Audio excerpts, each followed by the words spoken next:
প্রথম কথা হচ্ছে, এই লোকগুলোর মধ্য থেকে আমি কি শিখবো?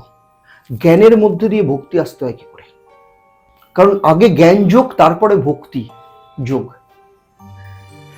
জ্ঞান যতক্ষণ না থাকে, জ্ঞানের চরম সীমা হচ্ছে অজ্ঞান, যে জ্ঞানের ঊর্ধ্বে, ওখানে যে এমন একটা স্তরে বাস করছে, সে সমস্ত কিছুকে একদম হজম করে ফেলেছে। তো সেই জায়গাটাতে দাঁড়িয়ে এই মানুষগুলোর জন্যই তো আমি জানতে পারি দুটো জিনিস দুটোভাবে জ্ঞান হয়। একটা হচ্ছে, সব থেকে বড় জিনিস হচ্ছে সেটা হচ্ছে অন্তর্জ্ঞান। বাহ্যিক জ্ঞানের থেকেও বেশি হচ্ছে অন্তর্জ্ঞান। আজকে সেই ছেলেটি যে আইআইটিতে পড়াশোনা করেছে, অতদূর যেতে হবে না, কুম্ভতে যেতে হবে না।